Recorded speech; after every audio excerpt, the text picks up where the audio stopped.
बिस्मिल्लाहिर्रहमानिर्रहीम। आज जो कल जो 40 के लगभग सवालात इलेक्शन कमीशन ऑफ पाकिस्तान ने उठाए थे, उन 40 के 40 का हमने जवाब दिया। काफ़ी टाइम लग गया, लेकिन बहुत सारे सवालात बिल्कुल इस तरह थे जिनका कोई ताल्लुक पीटीआई के इंट्रा पार्टी इलेक्शन से नहीं था। वो कुछ ऐसे सवाल थे, अगर मैं मिसाल दूं तो कुछ ऐसे सवाल थे कि आपको प्यास लगी तो आपने पानी क्यों पिया, आप आग के पास बैठे तो आपको गर्मी क्यों लगी। इस किस्म के इररेलेवेंट सवालात थे जिनके ऊपर हमने जवाब दिए, और इलेक्शन कमीशन ऑफ पाकिस्तान के जो मेंबरान थे उन्होंने भी अप्रिशिएट किया कि वाकई ही ये सवालात ऐसे हैं जो कि गैर मुनासिब हैं और जिनका इंट्रा पार्टी इलेक्शन से कोई ताल्लुक़ नहीं है। उसके अलावा जो बहुत सारे इतराज़ात थे, वो बार बार ये पूछ रहे थे कि आपने अनअपोज्ड इलेक्शन क्यों कराए। यानी कि एक सवाल ये था, आपको मिसाल देता हूँ, सवाल ये था कि आपका अगर चेयरमैन का इलेक्शन लड़ना था और एक ही कैंडिडेट था तो आपने वोटिंग क्यों नहीं कराई।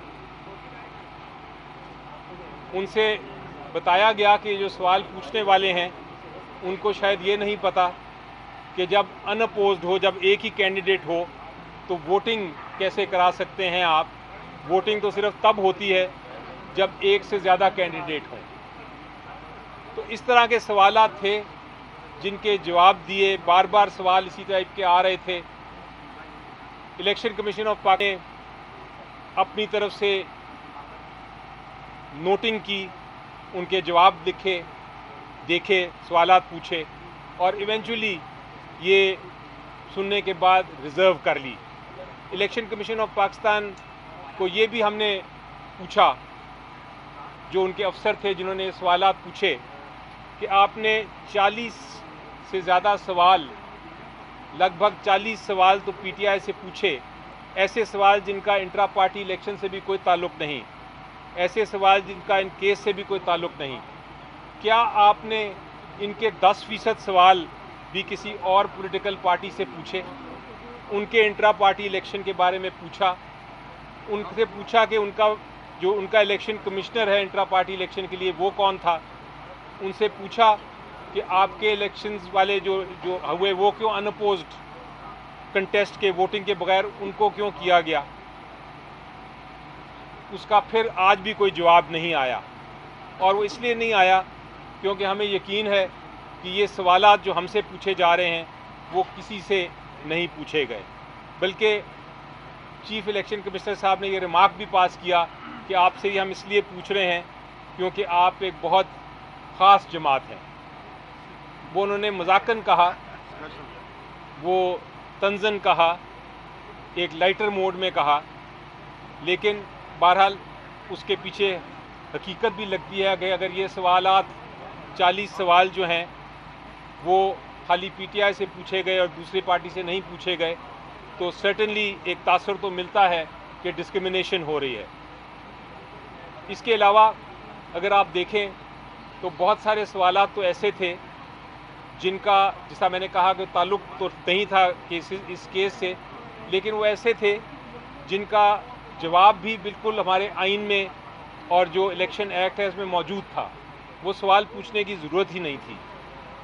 इतने टेक्निकल सवाल उठाने, इतने टेक्निकल इश्यूज उठाने, और उसके लिए पाकिस्तान की सबसे बड़ी जमात का इलेक्शन सिंबल डिले करना। 2 दिन रह गए हैं, शायद 1 दिन रह गया है नॉमिनेशन पेपर्स में, उसको डिले करना कि हमें सिंबल ना मिले। इन टेक्निकल सवालों के वजह से मेरा ख्याल है जमहूरियत को बड़ा नुकसान पहुँचेगा।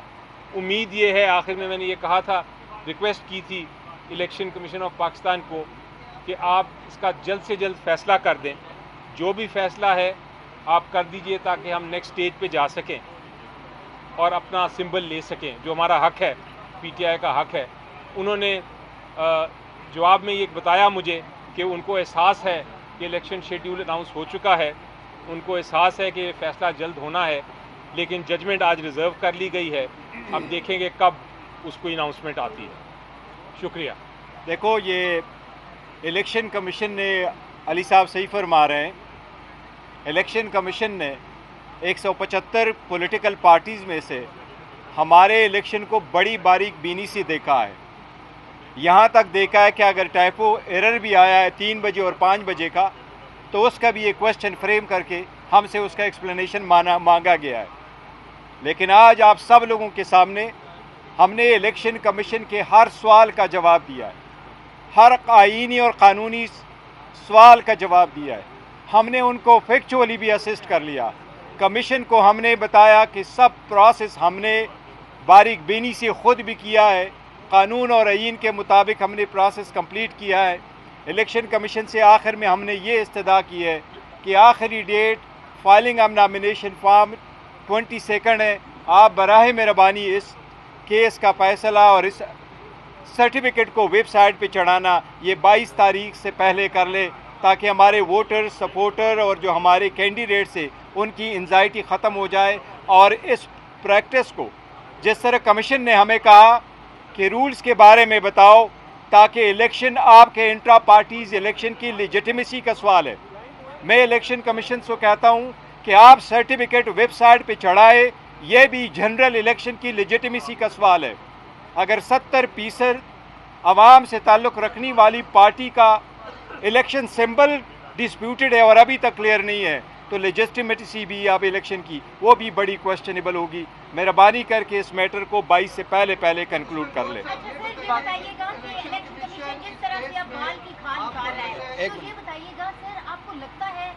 आपको बल्ले का इंतखाबी निशान मिल जाएगा और आपने क्या हिकमत अमली अपना रखी है, क्योंकि पीटीआई का इतना ज्यादा वोटर है, अगर इंतखाबी निशान नहीं होगा बैलेट पेपर पर तो वोटर मुतासिर हो जाएंगे। तो अब आपने क्या हिकमत अमली अपना रखी है, क्योंकि टोन तो आपको इनकी समझ आ रही है। देखिए, पहली बात तो ये है कि हमें अभी भी उम्मीद है इंशाअल्लाह ताला क्या कानून और आईन के मुताबिक फैसला होगा, तो हमें अभी भी उम्मीद है। और हमें उम्मीद का हमेशा से और इत्मीद का हमेशा से इजहार किया है कि कमीशन इंशाअल्लाह ताला हमें डिसअपॉइंट नहीं करेगा इस मरतबा, और ये हमारा राइट है और इलेक्शन हमने सही किए हैं, तो हमें निशान सिंबल मिलेगा। ये आवाम का बुनियादी हक़ है कि अगर वो इस पार्टी को चूज़ करते हैं तो इसकी आइडेंटिटी बहाल रहे। लेकिन अगर ये नहीं मिलता तो जो सेकंड है वो एक मरतबा अली ज़फ़र साहब ने आपको कहा था कि हमने बी प्लान रखा हुआ, फिर आपसे शेयर करेंगे इंशाअल्लाह ताला। लेकिन अल्लाह ना करे क्या साहब। मैं इसमें ऐड कर दूं कि हमेशा अल्लाह ताला भी ये फरमाते हैं कि अपना पॉजिटिव रखें अपने आप को। हम पॉजिटिव हैं, हमें यकीन है कि जिस तरह की हमने बहस की है आज, इंशाल्लाह इलेक्शन सिंबल पीटीआई को मिल जाएगा। और लेकिन जिस तरह बैरिस्टर साहब बता रहे हैं, प्लान बी और प्लान सी भी तैयार है, क्योंकि हिकमत अमली यही होनी चाहिए कि आप हर मुश्किल वक्त में अपना प्लान्स जो हैं, अपनी स्ट्रेटजीज जो हैं, उनको मुस्तहकम रखें। जी सर। चेयरमैन पीटीआई साहब ये बताइए, बैरिस्टर अली ज़फ़र साहब ने जिस तरह के दलाइल और जो उन्होंने सवाल उठाए कि इलेक्शन कमीशन का वो काम नहीं है जो उन्होंने सवाल उठाए, इसका मतलब ये है कि इलेक्शन कमीशन पार्टी बना हुआ है। आप इसके ऊपर इलेक्शन कमीशन के रोल को किस तरह से देखते हैं? देखिए, वो हमेशा से हम कहते हैं जजेस को, हम इस तरह कहते हैं जिस तरह की बारीक बीनी में ये लोग चले गए और ऑफिस जिस तरह बारीक बीनी में चला गया, बट कमीशन ने उसको अच्छी तरह से नोट किया हुआ है। हमें उम्मीद है इंशाल्लाह कमीशन इसको अच्छी तरीके से एड्रेस करेगा। एक ही रोज सुप्रीम कोर्ट बार और पाकिस्तान बार एसोसिएशन ने इलेक्शन कमीशन और चीफ इलेक्शन कमिश्नर पर अदम एतमाद का इजहार किया और मुस्ताफी होने का मुतालबा भी किया है। आप क्या समझते हैं, एक टाइम पे दोनों की तरफ से मुतालबा आया है और ये किस तरह मुतासिर कर सकता है? देखिए, मैं सुप्रीम कोर्ट से ये अपील करूंगा, जो हमने कहा हुआ है कि सुप्रीम कोर्ट ने जब अभी ये ऑर्डर किया हुआ कि 8 तारीख को हो, और बहुत अच्छा हुआ, हम तो थ्रू आउट सुप्रीम कोर्ट में थे। हमने 3 पिटीशन है सुप्रीम कोर्ट में फ़ाइल कर दी थी, 7 पिटीशन है हमने हाई कोर्ट में फ़ाइल कर दी थी। बार बार इलेक्शन कमीशन के पास भी आए थे इस मसले के लिए कि आप आरओज़ और डीआरओज़ को अगर लगाने तो अदलिया से आप ले लें और फ्री फेयर ट्रांसपेरेंट इलेक्शन कराने के लिए। अब चूँकि सुप्रीम कोर्ट उसको ओवरसी कर रहा है, वो मैटर को रखा हुआ है, तो हम सुप्रीम कोर्ट पर एतमाद करेंगे जिससे उन्होंने काम करवाना है। जिससे फैसिलिटीज़ प्रोवाइड करनी, जिस केयर टेकर सेटअप, इस केयर टेकर सेटअप के खिलाफ के अंडर जो भी इलेक्शन होंगे तो वो तो लोग डिस्प्यूट करेंगे। ये तो care setup free and transfer जो है फेयर है नहीं, इम्पार्शियल सेटअप तो ये है नहीं। लेकिन सुप्रीम कोर्ट इंशाअल्लाह ताला ऐसे इकदाम करेगी कि इलेक्शन फ्री एंड फेयर करवाएगी। आपने इलेक्शन कमीशन का रवैया देखा, पीटीआई मिनिस्टर साहब और पीटीआई चेयरमैन जो है वो तो पॉजिटिव है, तो इलेक्शन कमीशन ए पॉजिटिव है या बी नेगेटिव है? ए पॉजिटिव ही समझे आप। इंशाल्लाह ठीक होगा। पीटीआई के 18 लोगों के नादरा ने और कोई क्वेश्चन? वो नादरा ने एक्सप्लेनेशन की है कि उन्होंने ब्लॉक नहीं की है, और हम ये समझते हैं कि देखो ब्लॉक करने से इलेक्शन पे फिर भी असर नहीं पड़ता, लेकिन यही हमारी इस्तेदा थी कि अगर आप जुडिशल अफसर को आरओज़ और डिस्ट्रिक्ट रिटर्निंग अफसर बनवाते, वो इस मैटर को देखते कि अगर आप किसी तरीके से खबर चला भी दो कि मैंने उसके CNIC को ब्लॉक भी किया हुआ, फिर भी वो डिस्क्वालीफाई नहीं होता, वो इंटाइटल है और नॉमिनेशन पेपर फाइल कर सकते हैं। और इनके अदरवाइज भी CNIC ब्लॉक नहीं होने चाहिए, लेकिन नादरा ने कल इसकी वजाहत की है। नहीं, टिकटों के मामले पे देखो इवेंचुअली तो हम बार बार कह चुके हैं, टिकट खान साहब के जो इंस्ट्रक्शन है उसके मुताबिक होंगे, लेकिन वो पार्टी का एक प्रॉपर लेन है, वो हमारा होमवर्क हो चुका है उसके बारे में। चलो, काफी मुश्किल सवालात के जवाबात आपने अंदर दिए। मेरा भी एक सादा सा सवाल है, पहले मुर्गी आई है या पहले अंडा? बहुत सारे सवालात उसी जिस तरह का आपने सवाल पूछा उसी मद में बहुत सारे सवालात थे, उसका जवाब शायद इलेक्शन कमीशन के अफसर ही देंगे। थैंक यू जी, बहुत शुक्रिया।